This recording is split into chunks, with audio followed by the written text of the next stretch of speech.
오늘 창세기 3장 15절 말씀, 영원한 언약입니다.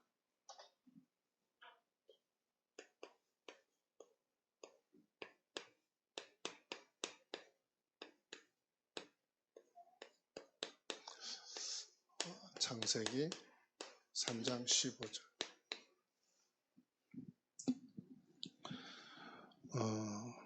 왜 신앙생활 하다가 실패하고 망하느냐면, 그리고 종교생활로 빠지냐면은 이 영원한 언약을 가지고 있어야 되는데, 영원한 언약이 없으니까 결국은 평생 교회 다니고 종교생활로 마칩니다.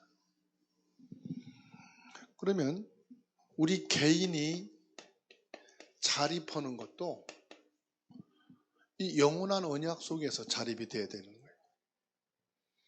그러면 우리 개인이 자립하기 위해서는 갱신이 필요하거든요.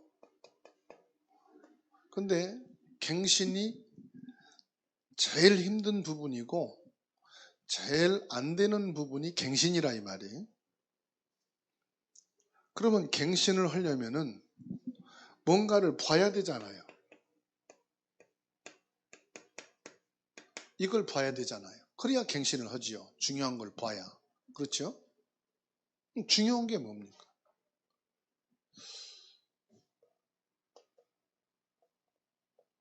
높이, 깊이, 넓이, 이거를 봐야 된다. 그리고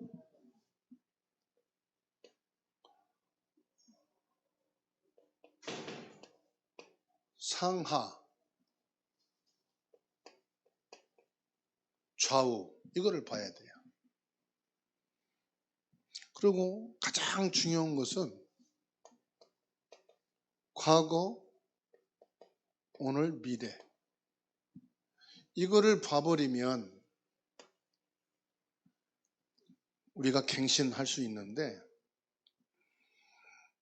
이걸 우리가 못 보니까 갱신할 수가 없어요. 자, 우리 미래가 확실하다. 갱신할까요? 안 할까요?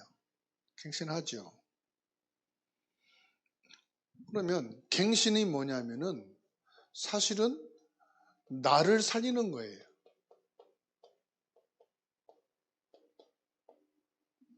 이게 갱신이란 말이에요. 나를 살리는 게 뭡니까? 결국은 애 틀에 묶여 있다. 이거는 사단이 만든 거거든요.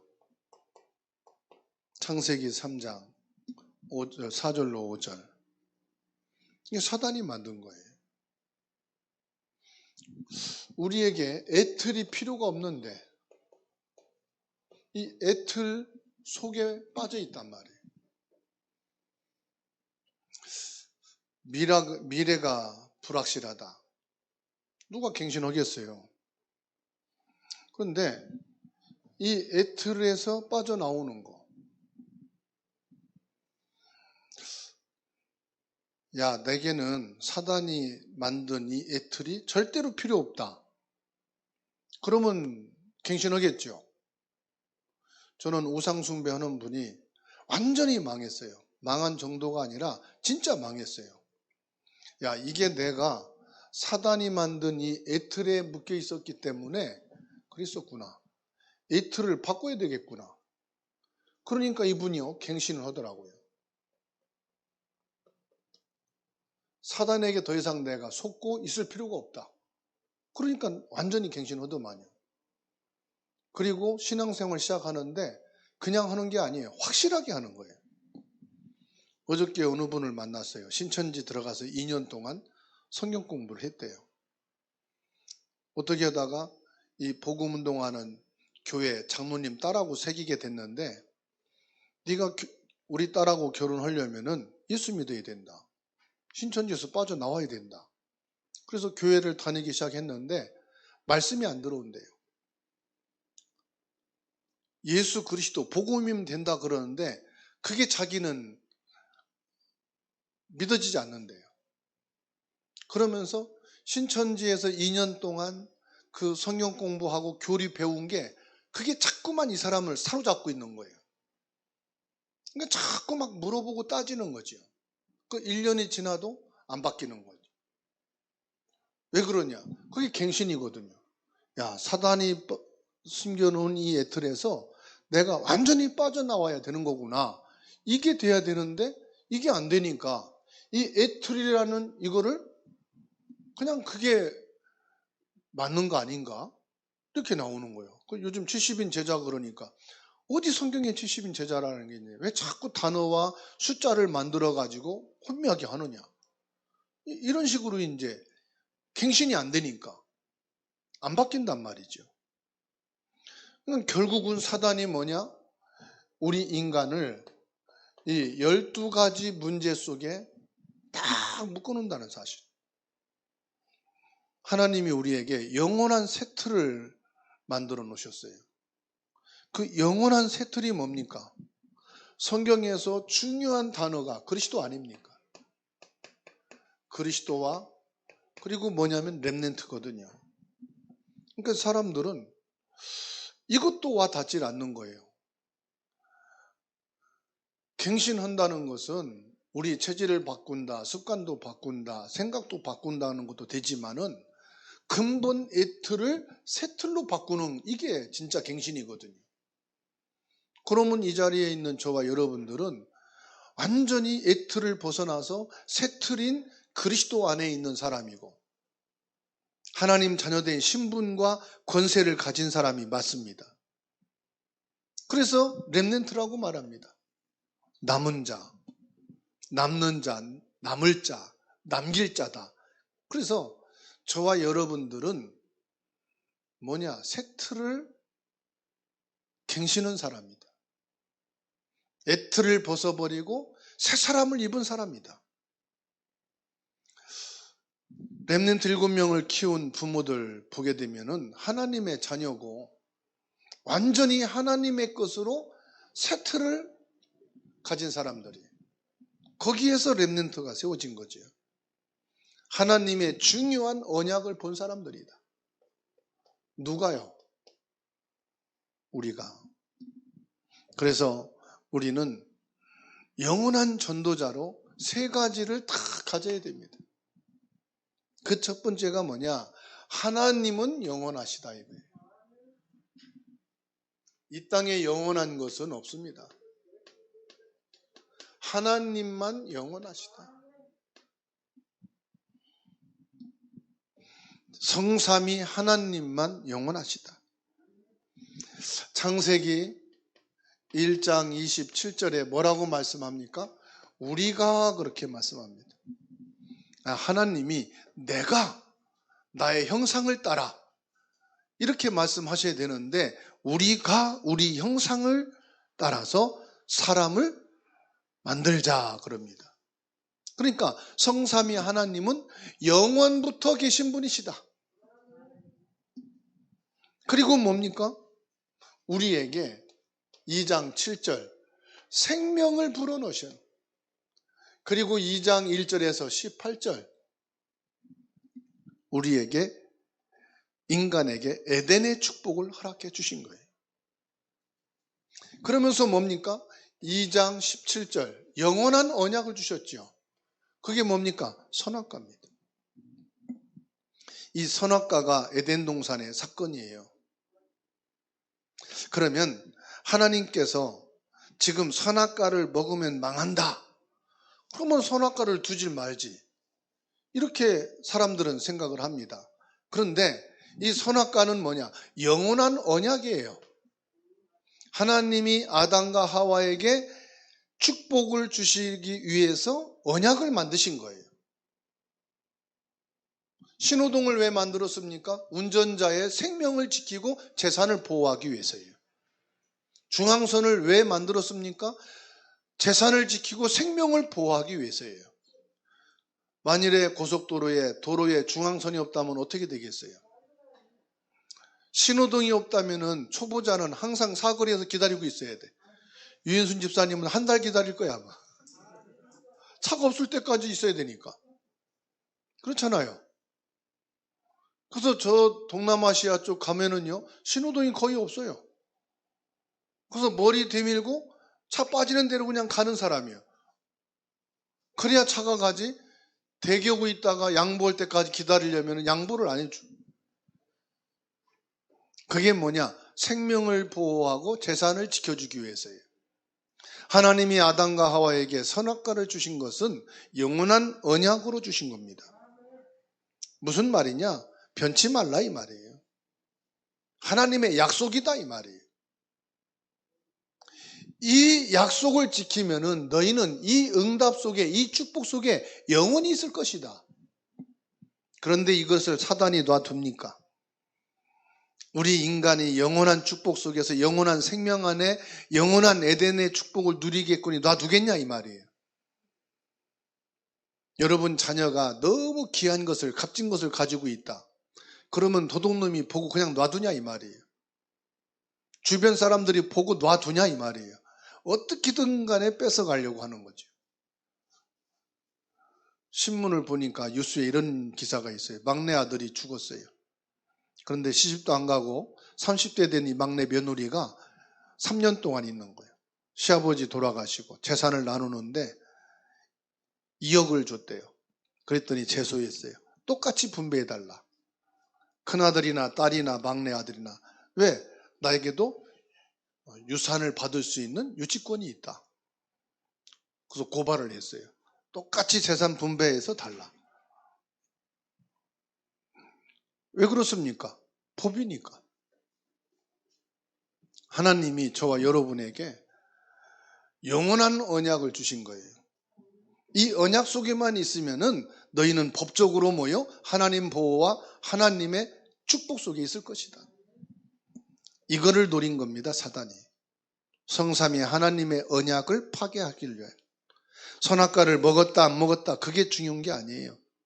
그러면 이 언약은 뭡니까? 하나님 존재에 대한 언약이에요. 하나님이 살아계시다. 하나님은 전능하시다.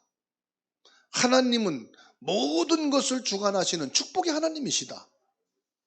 그런데 사단은 뭐냐? 선악과를 먹고 안 먹고가 아니라니까요. 하나님의 존재를 부인하게 만든 거예요.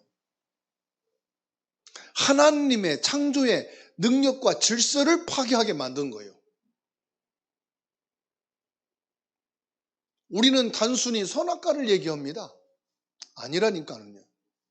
하나님의 존재 자체를 부인하고 하나님의 전능하심을 부인하고 네 힘으로, 네 능력으로 너의 어마어마한 그것을 가지고 살 수 있다 이거예요. 이렇게 사단이 속이지 않습니까? 그렇죠?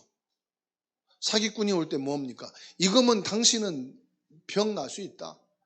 암도 날 수 있고 다 해결할 수 있다.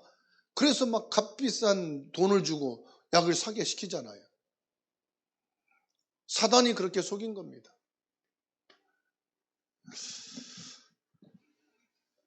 그래서 영원한 멸망의 시작이 뭐냐? 사단입니다. 사단도 영원하다 이 말이에요. 창세기 3장 1절에서 20절입니다.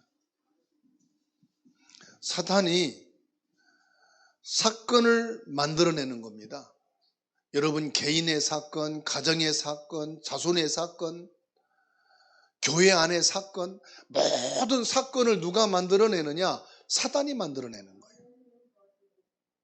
보세요. 창세기 6장 1절에서 20절 네피림 사건, 창세기 11장 1절에서 8절 바벨탑 사건, 이 사건을 누가 만들어내느냐? 사단이 만들어내는 것이다. 그러니까 사단은 지금도요, 뭘로 파고듭니까? 종교로 파고들고요. 그리고 뭡니까? 권력자를 파고 들어가는 겁니다. 그래서 저 푸틴 이용하는 겁니다. 그럼 푸틴을 이용하면 우크라이나 대통령이 가만히 있으면 되잖아요. 우리도 뭐 할 수 있다. 이렇게 싸움이 나온 거 아니겠습니까? 어느 한쪽에서 알았다 양보해버리면 되는 거잖아요. 같이 붙어버린 거예요.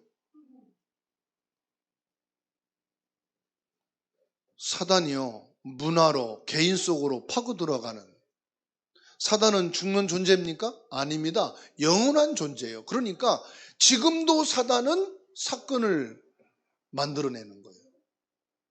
그래가지고 종교로, 권력자로 개인에게 파고 들어가는 거예요. 그러니까 하나님이 우리에게 주신 말씀이 뭡니까? 로마서 16장 20절. 이게 어마어마한 말씀이거든요.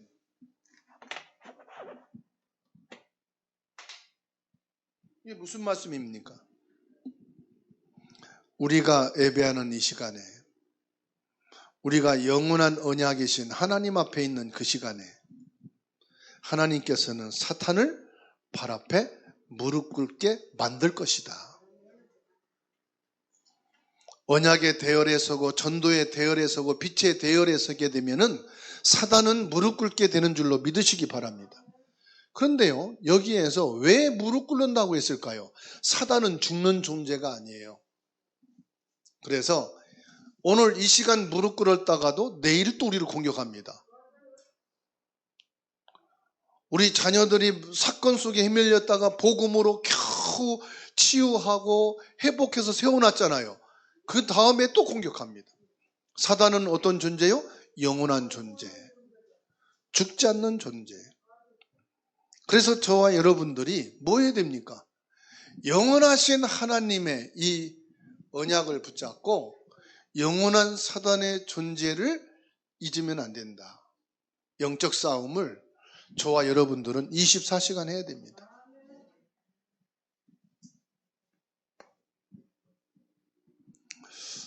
자, 하나님께서 우리에게 영원한 답을 주셨습니다. 창세기 3장 15절 말씀입니다.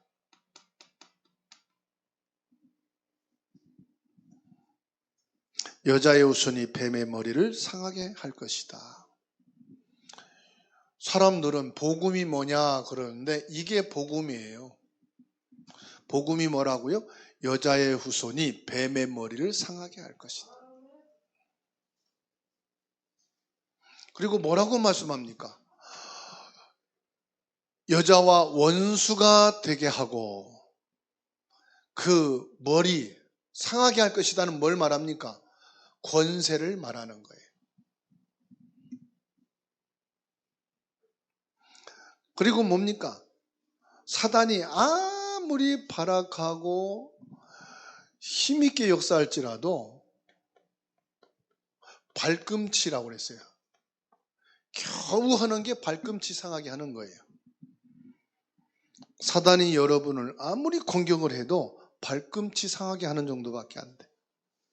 그 정도면 뭐 괜찮죠? 여러분 이러다가 발꿈치 조금 상했다. 입원합니까?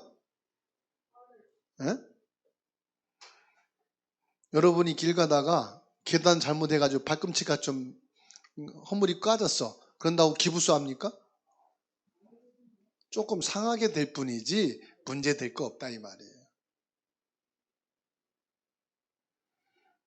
예수님을 십자가에 못 박을지라도 그것은 발꿈치 상하게 하는 정도밖에 안 돼. 왜? 예수님은 부활해버렸거든. 고난과 죽음보다 더 어마어마한 부활을 해버렸어. 영적으로 보면은 그리스도를 십자가에 아무리 못 박아도 상관없어요. 100번을 1000번을 못 박아도 상관없어요. 부활이면 끝이에요. 예수님을 온갖 고난과 십자가를 통해서 회롱하고 조롱하고 아픔을 주어도 상관없어요. 왜냐? 부활이면 끝이에요. 우리는 뭐냐? 영원한 것을 붙잡고 응답을 받아야 해라. 하나님이 저와 여러분에게 분명한 것은요, 빛의 경제를 허락하실 줄로 믿습니다.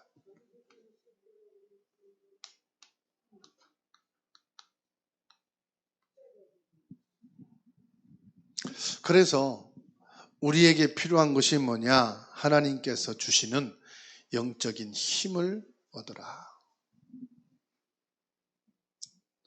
하나님이 이 축복을 주실 거니까 영적인 힘을 얻으셔야 돼요. 그리고 우리가 공부도 많이 해야 됩니다만은 하늘의 지혜를 받아야 돼요. 요셉이 하나님의 지혜를, 다니엘이 하나님 주신 지혜를 받으니까 경쟁자가 없어요.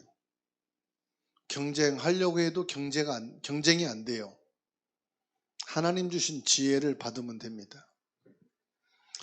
그리고 무슨 일을 하느냐가 중요한 게 아닙니다. 아무리 작은 일을 해도 하나님의 능력이 임하면 돼요. 쌀 팔았는데 거기에 하나님 능력이 임하니까. 천하가 기근 들어서 쌀을 살 수 없잖아요. 양을 치지만은 양 치는 게 아니에요. 하나님의 능력이 임해버리니까. 군대에 장성으로 진급하는 게 중요한 게 아니에요. 내가 있을 동안에 아무 문제, 사고가 안 나면은 되는 거예요. 최고의 지도자가 되고 최고의 지도력이 되는 거예요. 하나님의 능력이 임해버리면은 내가 하는 일이 작은데 그 작은 것이 세계화가 되는 겁니다. 이걸 놓고 기도해야 돼요. 하나님, 우리 가족에게, 우리 자녀에게 영적인 힘을 주시고 하늘의 지혜를 주시고 작은 일을 감당할 때도 하나님의 능력으로 임하여 주옵소서. 하나님 자녀에게 이때 뭐 주시느냐? 빛의 경제를 주시는 겁니다. 이거 가지고 우린 뭐 합니까? 전도 제자를 세워지는 거예요.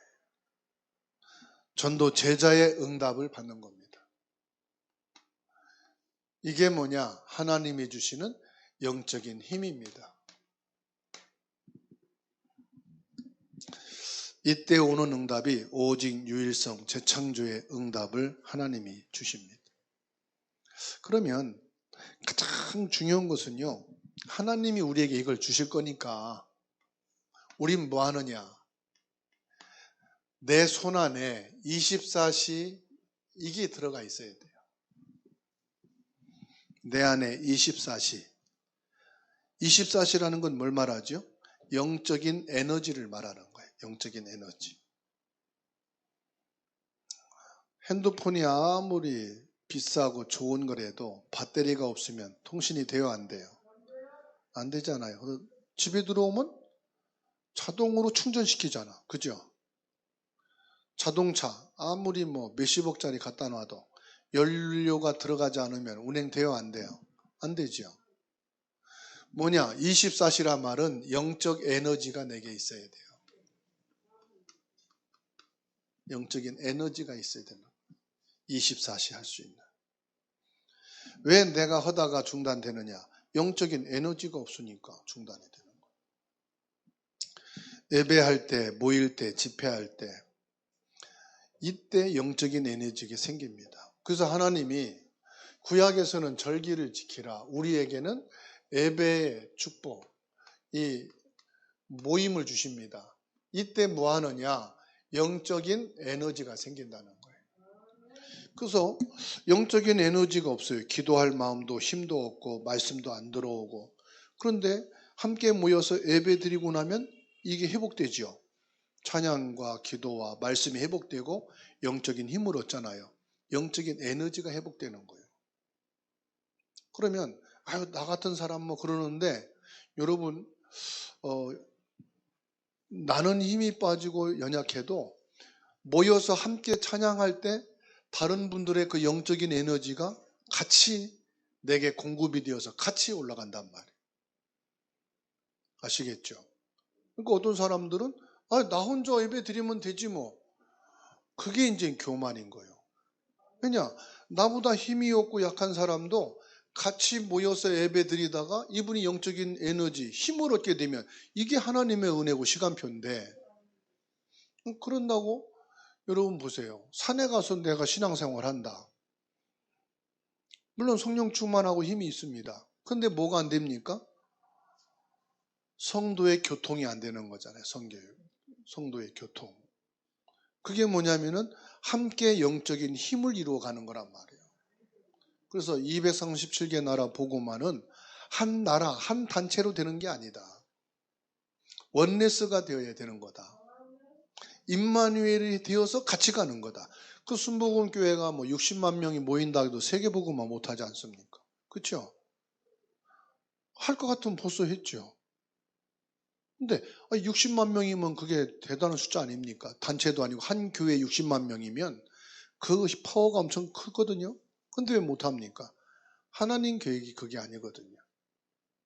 그러면 한국 교회가 시골이든 도시든 전국에서 60만 명이 모여있다. 가능하단 말이에요. 그래서 나 한 사람, 뭐 우리끼리가 아니다. 함께 모여서 예배하고 함께 모임을 가질 때 여기에서 나오는 영적인 에너지가 어마어마한 거예요. 그래서 실제 응답은 언제 일어나느냐? 예배 때 일어난다. 그 힘이 예배 시간을 통해서 함축되어지는 것이 영적 에너지다. 예배할 때 찬양하고 기도하고 그때 중요한 응답이 오는 것이다. 성령 인도 받는, 그래서 제자. 성령 인도 받는 제자. 내 생각과 내 중심과 내 기준으로 내 열심 갖고 무언가 하는 게 아니라 진짜 이 영원한 언약을 붙잡고 이 24시가 밖에 있으면 안 돼요. 내 손 안에 나의 24가 있어야 된다는 거예요. 그래서 나의 24를 가지고 나갈 때 거기에 하나님의 역사와 응답이 있는 겁니다. 그래서 요셉의 손에 24가 들려 있었다. 다윗의 손에 24가 들려 있었다. 다윗만의 24. 사무엘의 24가 있었다. 그러면 나의 24는 뭐냐? 그리고 우리 교회의 24가 뭐냐?